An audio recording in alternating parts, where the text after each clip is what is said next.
안흥교회에서 진행하는 성경일동학교, 오늘은 에베소서를 공부하는 날입니다. 여러분의 성경 에베소서를 함께 열어주시기 바랍니다.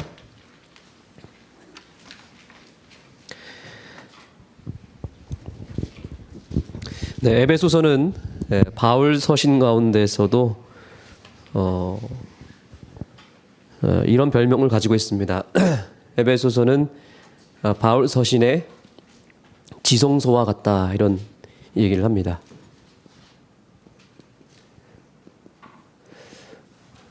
굉장히 깊은 내용이 담겨져 있고 아주 영적인, 그러면서도 조금 심도 있는 내용을 다루기 때문에 진리 가운데서도 가장 깊숙한 곳을 다루고 있다 해서 바울 서신에서 지성소다, 이렇게 얘기를 하고 있습니다. 또 바울 서신의 여왕이다 여왕이다, 이런 얘기하고요. 또 신약의 알프스다, 이런 얘기를 합니다. 알프스. 이 문체나 내용이나 그 복음의 기별이 참으로 아름답고, 우리가 산의 정상을 딱 올라갔을 때 그 알프스 산에서 바라보는 그 정경, 그 아름다움이 있지 않습니까? 그 꼭대기에서 우리가 산 꼭대기에서 느끼는 그 정취, 그것이 바로 에베소서의 분위기라고 얘기를 합니다. 그래서 바울 서신 가운데서도 거의 한 가운데 속해 있기도 하고 죄송합니다. 속해 있기도 하고요. 그 내용이 정말 깊이가 있기 때문에 우리 성도님들께서 오늘 공부하실 때 우리가 영적으로 아름다운 알프스와 같은 산을 오르게 되기를 간절히 소망합니다. 자, 이 에베소서를 쓴 목적은 에베소 교회 성도들을 위해서 썼으며, 또한 그리스도 안에서 구원받은 교인들을 위해서, 그리스도인들을 위해서 쓴 것입니다. 구조를 간단하게 보겠습니다. 이 에베소서가 왜 깊은 이야기를 하냐면, 전반부는 교회에 대한 부르심입니다. 우리를 교회로 부르셨다라는 거죠. 사실 교회는 건물이 아닙니다. 성경에서 말하는 교회는 여기 있는 우리 각 한 사람 한 사람이 다 교회입니다. 불러냄을 받은 사람들이 모인 공동체가 교회입니다. 그래서 그리스도인들을 불러내시고 교회를 세우신 그 하나님의 깊은 뜻이 담겨져 있습니다. 그래서 교회론, 우리가 교회에 대해서 배울 때 교회론에 대한 인식이 분명히 정리가 되어야 되지 않겠습니까? 여러분들이 교회가 어떤 역할을 해야 되고 교회가 과연 어떤 곳인지를 깨닫기를 원하신다면 에베소서를 읽으시면 됩니다. 이게 1장부터 3장까지의 내용입니다. 그러면 나머지 후반부는 어떻게 되는가?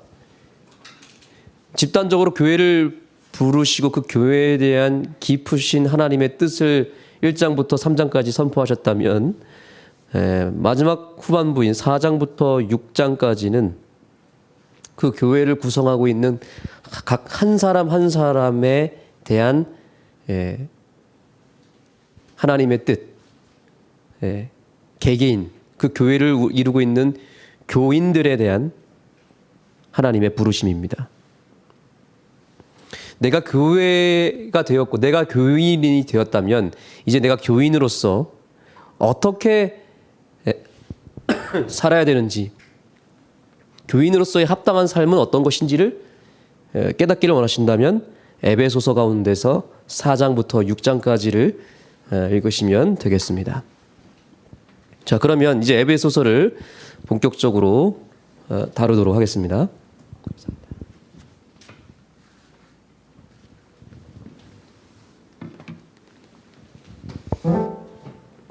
자, 에베소서 1장은 그리스도 안에서 우리가 영적으로 어떻게 축복을 받는지, 이 교회가 복을 받는데 어떻게 복을 받는지 그 과정을, 그 비결을 설명해 주고 있습니다.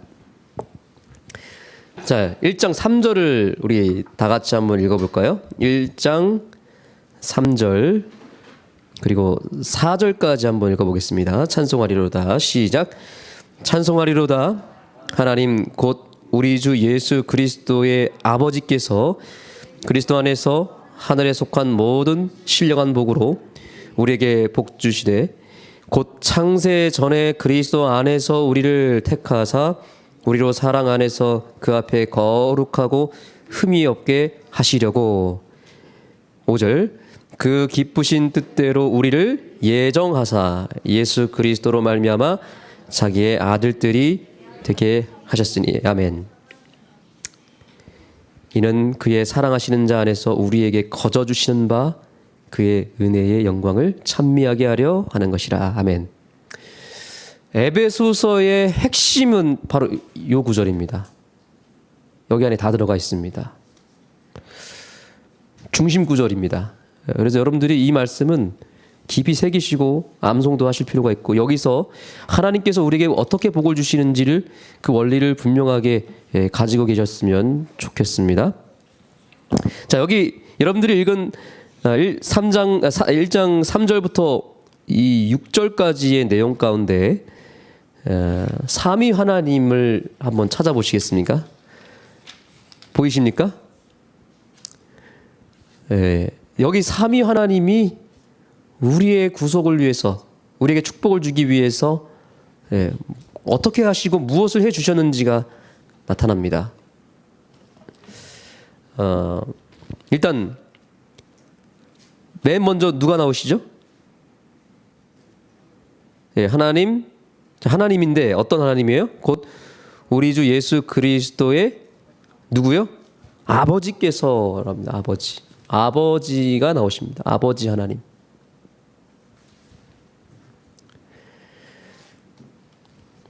또요, 보겠습니다. 그 다음에 누가 나오시죠? 그리스도 안에서 하늘에 속한 모든 신령한 복을 우리에게 복을 주신다라고 합니다. 누가 나오고 있어요? 그리스도는 누구의 아들이죠? 하나님 아버지의 아들입니다. 아들 하나님이 나오고 그 이름은 무엇입니까? 그리스도입니다. 그럼 여기 성령 하나님은 어디 계십니까? 어디 계시죠? 자, 하늘에 속한 모든 무엇을 주신다고요? 신령한 복을 우리에게 주신다 그랬습니다. 그러니까 여기 신령한 복, 성령 하나님이십니다.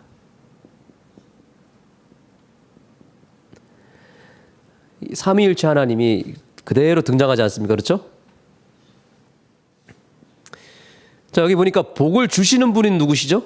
누가 복을 주신대요? 자세히 한번 보십시오. 찬송하리로다. 하나님 곧 우리 주 예수 그리스도의 누구께서? 아버지께서 한 다음에 마지막 보시면 복 주시되. 그러니까 복 주시는 분은 누구예요? 복을 주시는 공급자는 항상 아버지십니다. 복 주시는 분.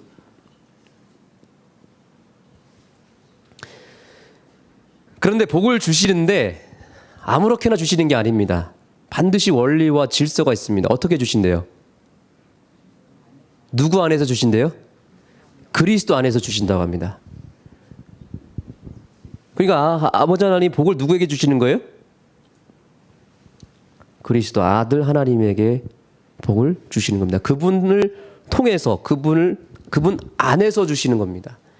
그래서 우리가 기도할 때 이 원리가 그대로 적용은 됩니다. 우리가 처음에 기도할 때 무엇이라고 부르죠? 하늘에 계신 아버지. 반드시 아버지로 시작하셔야 됩니다. 시작이 공급을 누가 해주시니까요? 아버지께서. 그러니까 모든 기도의 시작, 우리의 믿음의 그 근원, 시작은 다 아버지께로부터 오는 겁니다. 그리고 예수님의 이름으로 무엇하죠?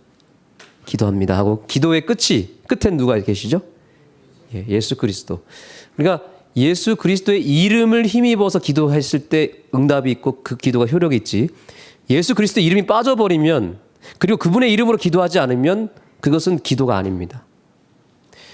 그래서 어떤 분들은 예수님이 아닌 다른 존재를 믿는 사람들은 아버지를 불러요. 아버지 하나님이라고 얘기합니다. 그런데 예수님의 이름으로 기도를 하지 않습니다. 잘못된 것이죠?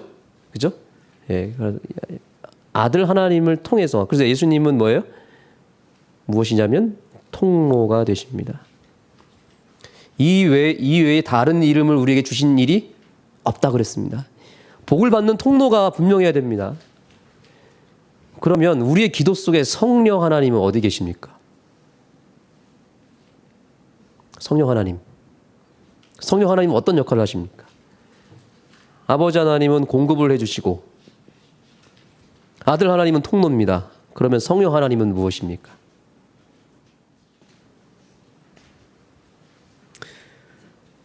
여기 힌트가 있습니다. 그리스도 안에서 하늘에 속한, 한번 따라해 보겠습니다. 모든 신령한 복. 모든 것을 뭐해서 끌어와서 주시는 복. 그게 바로 성령 하나님이십니다. 모든 것 안에는 패키지예요. 세트예요. 세트. 세트란 얘기입니다. 패키지. 그래서 예수님께서 뭐라고 말씀하셨냐면 너희가 악할지라도 자식에게 좋은 것을 줄 줄 알거든 하물며 너희 천부께서 그 다음 무엇이죠? 구하는 자에게 좋은 것으로 너에게 주시지 않겠냐 그렇게 되어 있잖아요. 그런데 똑같은 구절이 다른 복음서에서 뭐라고 됐냐면 너희 천부께서 구하는 자에게 뭘 주시지 않겠느냐? 성령을 주시지 않겠냐. 분명히 사복음서에 보면은 좋은 것을 주신다 그랬고 그것을 뭐로 얘기하고 있어요? 성령 하나님이다라고 말하고 있습니다. 그래서 성령 하나님은 적용하시는 분이십니다. 우리에게 실제적으로 필요한 것들을 채워주시는 선물이에요. 우리 성령의 선물이라고 부르잖아요. 그렇죠? 자, 아버지 하나님 복을 아들 하나님에게 주시고 아들 하나님이 이제 그 복을 무엇으로 적용해서 주시는 거예요? 성령 하나님을 통해서. 그래서 내가 하늘에 가면 누구를 보내주시겠다 그랬습니까? 내가 성령을 너에게 보내주겠다라고 그랬어요.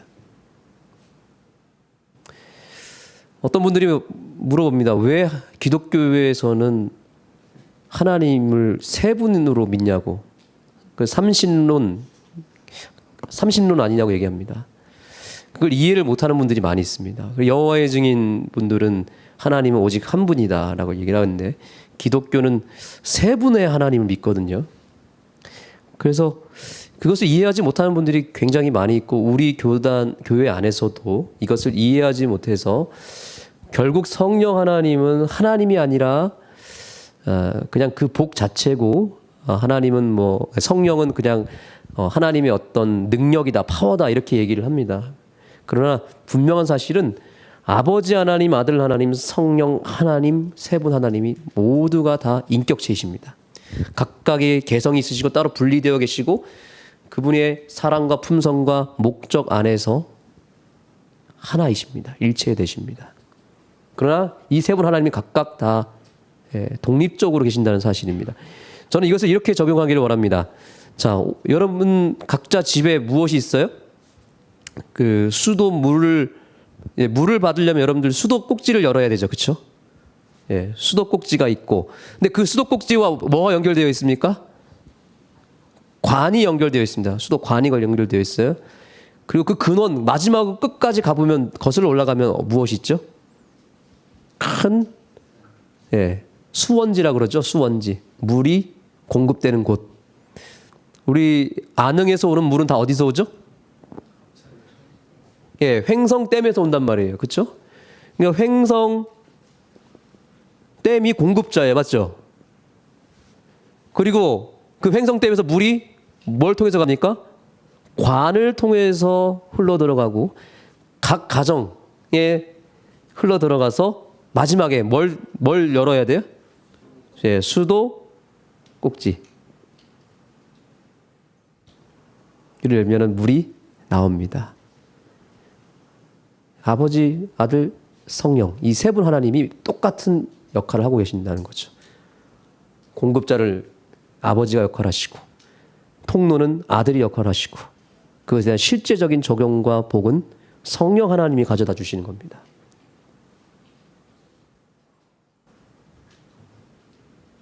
택배를 제주도에서 귤을 보냅니다. 공급자는 따로 있습니다. 택배 아저씨가 오잖아요. 그 택배 아저씨가 통로예요. 그리고 택배 상자, 그게 바로 성령 하나님이십니다. 이게 이 원리가 아주 명확합니다. 씨 뿌리는 자의 비유에서도 나오고 포도나무의 비유에서도 밭이 나옵니다. 밭이 있고 그 밭에 나무가 있어요. 이렇게, 그죠? 그리고 열매가 있습니다. 가지가 있고 줄기가 있고 열매가 있습니다. 자, 여기서 아버지 하나님은 누구죠? 농부입니다. 아버지 하나님이 바로 복을 여기로 주는 게 아니라 어디다 주냐면 나무 뿌리에다가 물을 주고, 그죠? 비료를 주고 하잖아요. 그죠? 거름을 주고. 그래서 농부는 아버지예요. 아버지. 나무에다가 모든 복을 쏟아줍니다. 그러면 이 나무가 뿌리에서부터 그 영양물 받아들여서 쭉쭉 뻗어나가서, 그죠? 줄기와 가지를 통해서 복을 열매에게 가져다 줍니다. 그죠? 그래서 예수 그리스도께서 뭐라고 말씀하신, 나는 포도 나무요. 나무. 예수님이 나무십니다. 여기 아들 하나님. 너희는 가지니. 여기 맺히는 열매들이 바로 성령의 열매. 예. 이 원리를, 이 개념을 그대로 가지고 계시면 이 삼위일체론이 전혀 흔들리지가 않습니다. 이 역할 때문에 세 분 하나님이 그 역할을 달리하기 위해서 이렇게 존재하고 계신다는 사실을 여러분들이 깨닫게 되기를 간절히 소망합니다. 그래서 우리 교회가 받는 복도 이 원리를 따라서 오기 때문에, 우리가 그렇기 때문에 성령을 구해야 되고, 성령을 구하되 누구의 이름으로 구해야 되죠? 예수 그리스도의 이름을 통해서, 예수님을 통해서 받아야 되고, 그 예수님이 하늘 아버지에게서 받아서 우리에게 주시는 성령의 은혜가 다가오는 2023년에도 저와 또 여러분, 그리고 여러분의 가정과 이 교회에 충만히 임하게 되기를 간절히 소망합니다. 복을 주시는 방법을 이렇게 1장에서 소개하고요. 2장으로 가겠습니다.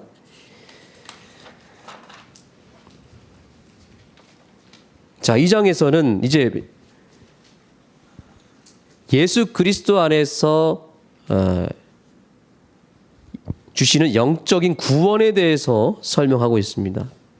교회가 탄생하게 된 배경이 여기에 나타납니다. 자, 여기 2장을 우리가 전체를 다 볼 수 없기 때문에 몇 가지만 보겠습니다. 2장 1절, 너희의 허물과 죄로 죽었던 너희를 살리셨도다. 육체 욕심을 따라, 3절입니다. 욕심에 따라 지내며 육체와 마음에 원하는 것을 하여 다른 이들과 같이 본질상 진노의 자녀이었더니 긍휼에 풍성하신 하나님이 우리를 사랑하신 그 큰 사랑을 인하여 허물로 죽은 우리를 그리스도와 함께 살리셨고 너희가 은혜로 구원을 얻은 것이라. 아멘. 우리가 죄로 인해서 죽게 되었고 죄로 인해서 분리가 되었단 말이죠. 그런데 어떻게 하나님과 하나가 되었고 결국 하나님과 같이 한 몸이 되었을까요? 그 죄가 하나님과 우리 사이를 분리하게 되었는데 그 죄를 누가 해결해 주신 거예요? 예수님께서 해결해 주심으로 말미암아 이제 우리가 하나님과 뭐가 됐습니까? 한 몸을 이루게 된 것입니다.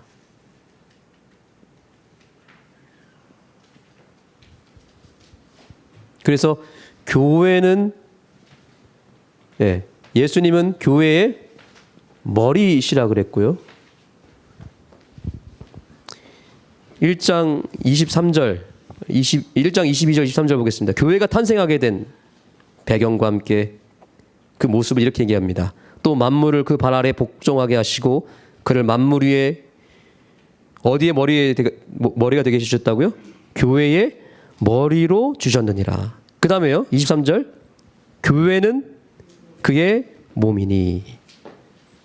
여러분 꼭 기억하시기 바랍니다. 아는 교회는요 건물이 아니고 그냥 우리 구성원 이게 아닙니다. 우리는 그리스도의 몸이 되었습니다. 믿게 되기를 간절히 소망합니다. 예수님이 어디 계십니까? 예. 그런데 그 예수님이 무엇이 되었다고요? 교회의 머리가 되셨다고요. 그리고 우리는 그분의 몸이 되었다고요. 이 교회가 예수님이에요, 여러분. 믿게 되기를 소망합니다. 이 교회가 예수님이라니까요. 그러니까 이 교회를 여러분들이 더 우리가 생각하는 것보다 훨씬 더 귀하고 존귀한 존재로 여기셔야 됩니다. 이 교회는 단순한 그런 공동체나 건물이 아니라 이 교회 자체가 예수님의 몸이 되었다는 것이죠. 이 교회를 멀리 하게 되면 예수님 멀리 하게 되는 거예요. 이 교회를 가까이 하게 되시면 예수님과 가까이 하게 되는 것입니다.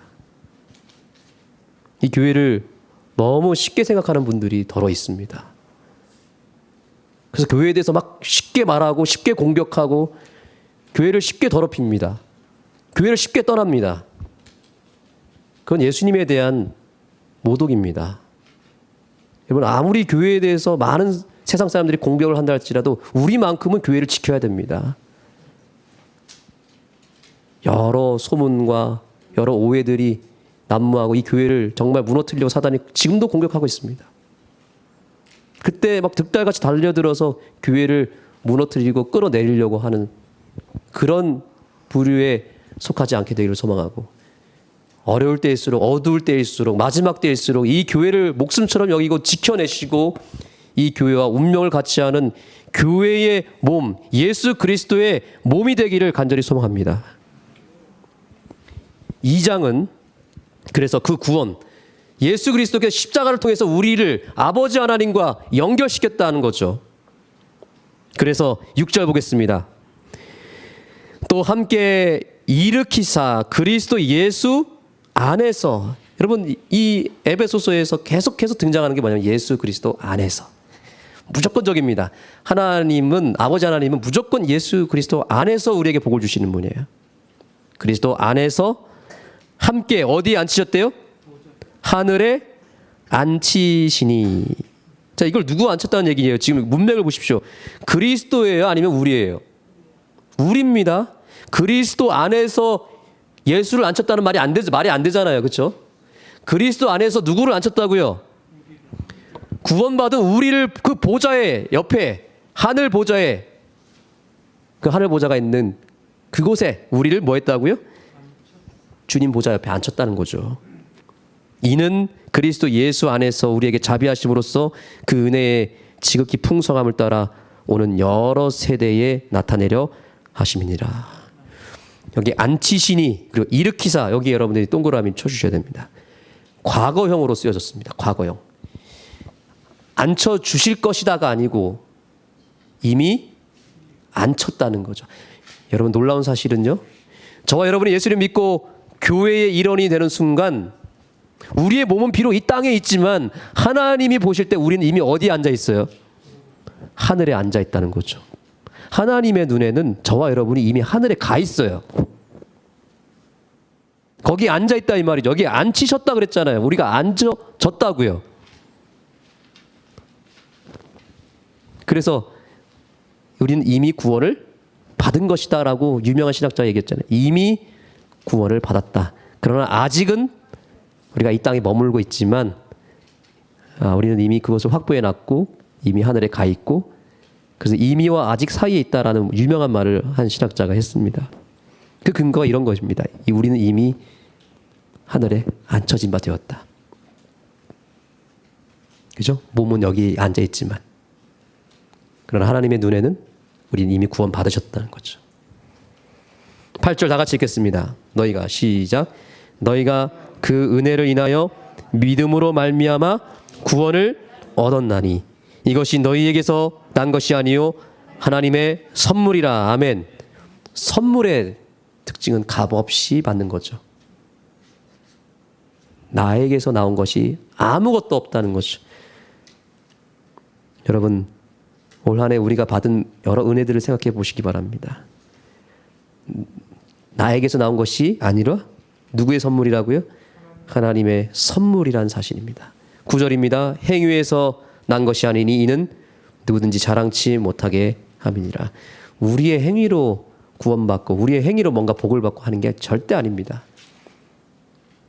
우리에게서 얻을 수 있는 건 아무것도 없습니다. 우리는 다 하나님의 은혜로 100% 하나님의 은혜로 모든 것을 받은 존재들이고 하루하루를 매 순간을 그 은혜로 살아가는 백성임을 기억하는 이 저녁이 되기를 소망합니다. 김은혜 집사님, 우리 박은혜 사모님, 이 말씀 인생의 그죠? 그걸 삼으셔야 되지 않겠습니까? 은혜라는 단어가 나오는데 은혜를 가장 잘 표현한, 제가 은혜하면 이 구절이 떠오르거든요. 그래서 우리 집사님 인생의 모토로 삼으셨으면 좋겠습니다. 자, 이제 여러분 이제 2장 11절 이후로부터 보시면 이제 성전을 건축하는 이야기가 나타납니다. 기억해야 될, 이 흐름을 보시면 기억해야 될 것은 예수님께서 십자가를 통해서 구원을 일으키시고 그 다음에 뭘 세우셨냐면 성전을 세우셨다는 사실입니다. 구약의 성전 건축의 역사를 보면요, 전쟁 중에서는 절대 성전을 지을 수 없었습니다. 맞습니까? 전쟁이 다 끝나고 평화가 찾아왔을 때에 성전을 지을 수 있었습니다. 예루살렘 성전도 마찬가지입니다. 다윗이 모든 전쟁을 다 끝내고 다 정복하고 그 다음에 뭘 준비했어요? 드디어 성전을 건축한 것입니다. 솔로몬이 물론 지었죠. 평화의 때에만 성전을 지을 수 있습니다. 자, 예수님께서 십자가를 통해서 이루신 사업은 무슨 사역이었냐면 사단과의 전쟁을 끝내는 사역이었습니다. 맞습니까? 전쟁이 끝났습니까? 아직도 유지되고 있습니까? 전쟁은 사실 2000년 전에 십자가에서 다 끝났어요. 사단은 알아요, 몰라요? 알죠. 자기가 이미 패배했다는 걸 알았어요. 전쟁은 끝났습니다. 그러면 지금 무슨 시대죠? 평화의 시대이기 때문에 뭘 지어야 되죠? 성전을 짓는 시대를 우리가 살아가고 있습니다. 영적인 성전을 말하는 거죠. 이 성전은 이 땅에 있는 성전을 말하는 게 아니라 하늘에 세워질 성전입니다. 지금 하나님이 하시는 사업은 이 사업을 하고 있는 거예요. 전쟁이 아니라는 거죠. 전쟁이 이미 끝났어요. 영적인 전쟁 끝났고요. 사단 이미 끝났습니다. 집행만 아직 안 한 것뿐이에요. 이미 끝났어요. 그래서 하나님이 초점을 두시는 건 뭐예요? 하늘 성소에서 하나님께서 해 나가시는 사업은 영적인 성전을 짓는 것입니다. 그것이 2장에 나타난 겁니다. 자, 이제 2장 마지막을 보겠습니다. 마지막 20절 19절부터 볼까요? 그러므로 이제부터 너희가 외인도 아니요 손도 아니요 오직 성도들과 동일한 시민이요 하나님의 권속이라. 우린 하나님의 권속이 되었고 하늘 시민이 되었다는 거죠. 그 다음입니다. 다 같이 읽겠습니다. 너희는 시작. 너희는 사도들과 선지자들의 터 위에 세우심을 입은 자라. 그리스도 예수께서 친히 모퉁이 돌이 되셨느니라. 그의 안에서 건물마다 서로 연결하여 주 안에서 성전이 되어가고 너희도 성령 안에서 하나님의 거하실 처소가 되기 위하여 예수 안에서 함께 지어져 가느니라. 아멘. 함께 지어져 가느니라. 여기 삼위 하나님이 그대로 나타나죠. 아버지 하나님께서 어떻게 하셨다고요? 예수 안에서 성전을 지었고 성령을 통해서 이 처소를 지었다라고 말하고 있습니다. 자, 그런데 여기 보시면 이 영적인 성전을 짓는 것인데요. 여기서 주목해야 될 부분이 있습니다. 자, 성전을 지을 때 가장 중요한 게 뭐예요? 건물을 지을 때 가장 중요한 게 뭐죠? 예? 예, 모퉁이 돌 중요합니다. 근데 그 전에 반드시 이게 수반이 되어야 됩니다. 가장 중요한, 가장 베이스 터입니다. 터, 그렇죠? 터가 중요합니까? 예, 건물을 아무리 잘 올려도 터가 부실하면 무너지게 되었습니다. 근데 여기 터가 어떤 터인지 보겠습니다. 자, 우리가 영적으로 이 성전을 지을 때 어떤 터 위에다 져야 되는지 보겠습니다. 자, 20절. 너희는 사도들과 선지자들의 뭐예요? 터 위에 세우심을 입은 자라. 여러분, 이것은 우리의 이 재림교회의 정체성이 여기 담겨져 있습니다. 자, 여기서 말하는 사도들은 누굽니까? 사도하면 네, 이 영적인 의미로 봐야 됩니다. 사도는 어디서 등장하죠? 사도들과 그다음에 선지자들이라고 말하고 있잖아요. 그렇죠? 그러면 여기 사도들과 선지자들은 도대체 누구일까요? 사도는 어디에만 등장하냐면 사도는 신약의 백성들을 말하는 것입니다. 그렇죠? 여기서 말하는 사도들이란 신약 성경을 말하는 거예요. 네. 왜냐하면 사도들에 의해서 뭐가 쓰여졌죠? 신약 성경에 써졌잖아요. 그러면 선지자들은 무엇을 의미할까요? 예, 맞습니다. 이걸 인물이 아니라 구약 성경을 말하는 겁니다. 그래서 모세와 선지자의 글들 이렇게 얘기하잖아요. 그렇죠? 그래서 선지자들, 여기서 말하는 선지자들은 구약이고 사도들은 뭐예요? 신약. 두 개 합치면 뭐죠? 성경 말씀. 그러면 터는 어떤 터예요? 말씀의 터를 말하는 겁니다. 네. 명확하지 않습니까? 그래서 너희들이 집을 질 때 어디 위에서 져야 된다? 말씀의 반석 위에, 터 위에. 구약과 신약이라고 하는 터 위에 세운 사람들이 누굴까요? 구약을 버린 타락한 개신교회를 말하는 게 아닐 겁니다. 그렇죠? 신약을 믿지 않는 유대인들을 말하는 게 아닐 것입니다. 맞습니까? 그렇다면 구약과 신약의 터 위에 서 있는 교회는 어떤 교회죠? 그 믿음의 노독들이 어떤 노독들입니까? 그게 바로 엘렌 화이트예요. 엘렌 제 화이트, 조셉 베이츠, 그죠? 루터와 같은 사람들. 각 시대의 재생투에 나타난 신약 시대 이후에 그 믿음의 계보를 따라서 이 터 위에 지었던 사람들이 있습니까? 없습니까? 있죠. 그죠? 기억나는 사람들이 있습니까? 그 사람들 이름 여기 다 집어넣으시면 됩니다. 그분들이 우리의 터가 되는 거예요. 구약과 신약 그 터 위에 이분들이 터를 쌓아줬고 드디어 무엇이 탄생했습니까? 남은 교회. 남은 교회가 탄생한 것입니다. 믿으시기 바랍니다. 우리는 바로 그러한 터 위에 있다. 이렇게 이해하시면 되겠습니다. 예, 여기 우리예요. 우리가 바로 어디 있습니까? 예, 바로 여기에 있습니다. 이게 성전입니다. 우리의 영적인 성전. 그런데 여기 20절, 자, 터 위에 이렇게 저 나가고 있는데 누가 등장하시냐면 그리스도 예수께서 친히 무엇이 되었다고요? 모퉁이 돌이 되셨느니라. 아멘. 여기 이 모퉁이 돌은 무엇을 상징하죠? 이것은 이 성전을 질 때 반드시 들어가야 될 것이고 중간에 들어가는 돌인데요. 이것이 어디에 나오냐면 다니엘서 2장에 나타납니다. 2장 34절에 보면 무엇이 나타나죠? 뜨인 돌. 그렇죠? 채석가여 뜨인 돌이 나타납니다. 하늘에서부터 뜨인 돌이 산에서 뜨인 돌을 떠가지고 어떻게 합니까? 나타난다 그랬죠. 이 뜨인 돌 자체가 성전 건축 용어입니다. 실제로 모퉁이 돌이 구약 성경 지을 때 나타나고요. 산에서 뜨인 돌인데 실제적으로 그 보배로운 돌, 그 다니엘서에 나타난 돌은 어디서 떠서 온 거예요? 하늘 도성에서 떠서 오신 누구예요? 예수 그리스도입니다. 그래서 그 돌이 어디로 들어가야 되냐면 중간에 들어가야 됩니다.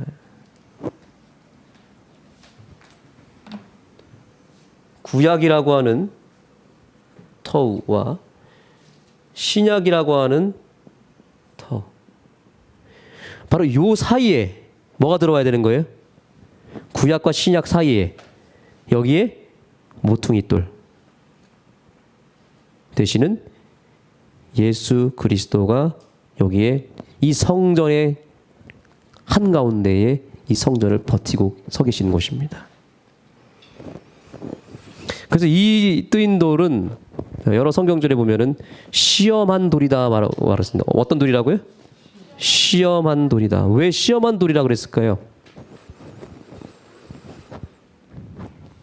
예수님께서 인류의 구원을 책임지시기 위해서 철저하게 책임져야 되는 분이셨기 때문에 시험을 받으셔야 했습니다. 그래서 누구로부터 시험을 받았습니까? 사단으로부터 시험을 받았습니다. 하나님께서 육신으로 오셔서 이 땅에 사실 때 사단으로부터 시험 받을 때 단 한순간도 생각으로라도 뭘 지으면 안 됐냐면 죄를 범하지 않으셔야 했습니다. 만약에 생각으로라도 죄를 범하게 되는 순간 이 성전은 완전히 다 무너지게 되는 거였죠. 그래서 예수님께서는 철저하게 시험을 온전히 받으셨습니다.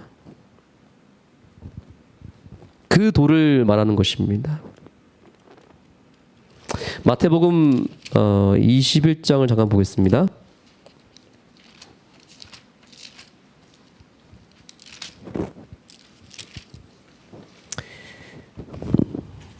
자, 마태복음 21장 44절입니다.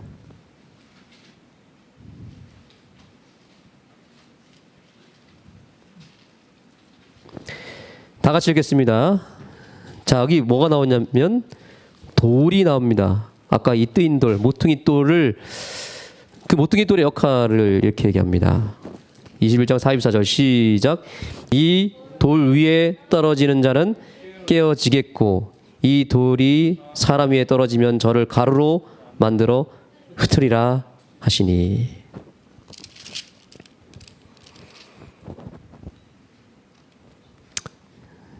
여러분, 우리는 예수님 안에서 철저하게 깨어져야 됨을 성경은 우리에게 말하고 있습니다.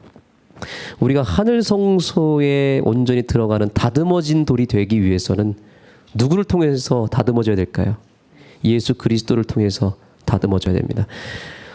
구약의 성전을 지을 때에는 모든 것을 다 깎아가지고요. 여러분들이 잘 아시는 대로 소리가 났습니까? 안 났습니까? 소리가 나지 않았다고 하잖아요. 하늘 성전, 우리가 지어야 될 영적인 성전도 소리가 나지 않을 것입니다. 왜냐하면 이 땅에서 예수 그리스도를 통해서 내 자아를 완전히 깨트리고 내 모난 품성을 완전히 잘라내고 깨트리고 제거하여 하늘로 간 백성들만 하늘 성전의 재료가 될 수 있다는 사실입니다. 그래서 이 땅에서 치석을 다 마친 사람들이 하늘에 가서는 절대로 치석을 하지 않습니다. 거기선 버릴 것이 없습니다. 거기선 그저 함께 지어져 가는 것입니다. 사랑하는 하나님교회 성도 여러분, 2023년 다가오는 이 한 해를 맞이하면서 우리 예수 그리스도 안에서 온전히 깨어지게 되기를 간절히 소망합니다. 말씀으로, 말씀의 검으로, 말씀의 칼로 모난 품성들을 다 제거하시고 잘라내시고 깨트리셔서 온전히 우리의 품성과 우리의 인격이, 우리의 믿음이 하늘에 들어가기에 적합한 백성으로 지어져가는 우리 아는 성도들이 되기를 간절히 소망합니다. 그래서 우리가 그동안 이 눈에 보이는 성전을 짓기 위해서 많은 노력을 하셨고 또 때때로 우리가 서로 힘들어했고 가끔은 소리도 났고 부딪히기도 했습니다. 조금은 긁히기도 했습니다. 그러나 이제 성전이 다 지어졌습니다. 이제 2023년에는 무엇을 지어야 되겠습니까? 영적인 성전을 우리가 지어야 될 줄 믿습니다. 우리의 품성의 성전, 믿음의 성전을 지을 때 오직 예수님 안에서만 깨어지게 되기를 소망하고 우리가 서로가 서로를 이제는 품고 가까이 붙어서 함께 지어져가는 성전으로 우리가 똘똘 뭉치게 되었으면 좋겠습니다. 그래서 이 에베소서에 기록된 모든 복이 이 한흥교회에 온전히 임하게 되기를 간절히 소망합니다. 기도하시겠습니다.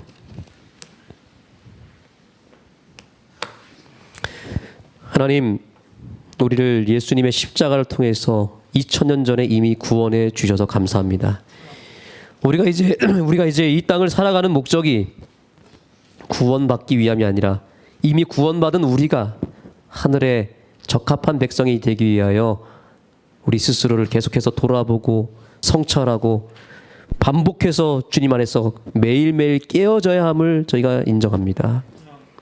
그리하여 이 땅에 버리고 갈 더러운 것들을 과감하게 던져버리게 하시고 오직 하늘에 들고 가기에 깨끗한 것, 신령한 것만 취하여 나아가는 믿음의 백성들이 되게 하여 주시옵소서.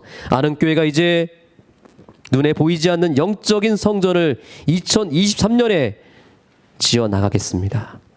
하나님, 정말 아름다운 성전을, 믿음의 성전을, 영적인 성전을 함께 지어져 나가도록 역사하여 주시고 주님께서 우리를 사용하여 주시고 우리를 다듬어 주시옵소서. 우리를 도구 삼아 주시옵소서. 예수님의 이름으로 간절히 기도드립니다.